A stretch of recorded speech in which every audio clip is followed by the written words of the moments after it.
Si, salo.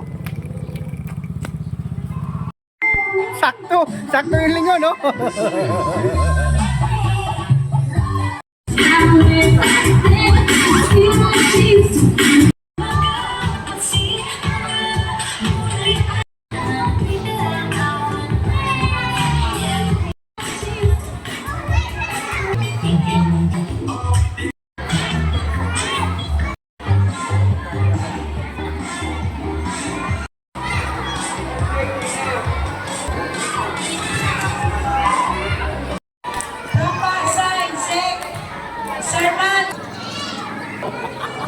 Nagtago.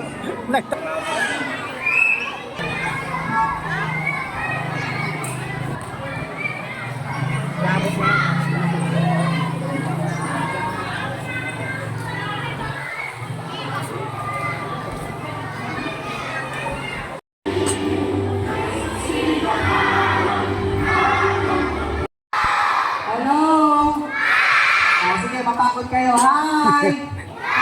Tama na, joke lang. Masaya ba kayong lahat? Okay, sige. Lahat ba ng bata, very good kayo sa mga magulang ninyo?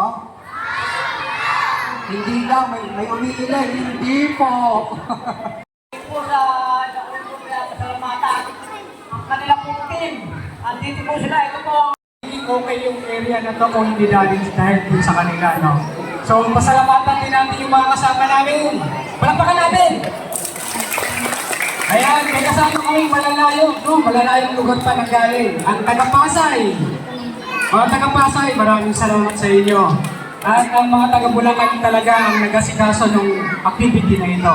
Masaya ba kayo? Ayan. So, ang isang hinihiling lang namin, no? Kami tutulong sa inyo hanggang maaari, tulungan nyo rin yung ibang mga kasama nyo. Okay lang ba yun? Yan!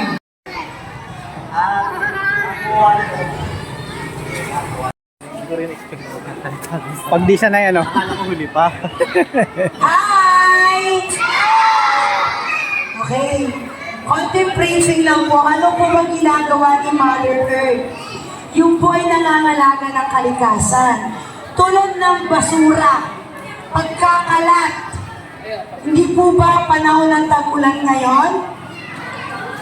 Kung tayo po ay nagkakalat, nagtatapon ng basura kung saan-saan, pag umulan po at dumami ang basura sa ilog, anong mangyayari?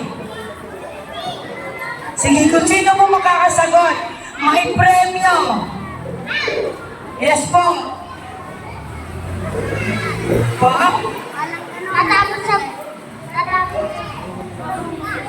Itatapon ang basura sa tamang basurahan. Huwag tayo magtatapon ng basura sa ilog. Dahil po ang ilog po ay isa rin po sa mga tumutulong sa mga puno at sa mga tao. Kasi pag maruwi po yung ilog, yung mga tubig, mga isda doon, di po ba? So kinakain natin yun. Tutulong po tayo panatilihin malinis ang ilog at hindi po babaha ang mga kapaligiran natin.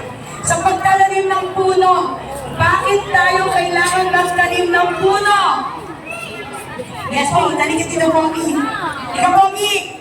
Ay, hindi na sumagot pala. Meron pong premyo yung batang sumagot. Galing po sa Pasay Sector. Ayan po yung mga Pasay po. Yung muna be. Ang pabigay po ng Pasay Sector po, 50 pesos. Umaga po mga bata. Hi! Sa ating pong presidente, magandang umaga ho. Hello! Hi! Ayan, okay, ako ang inyong meme.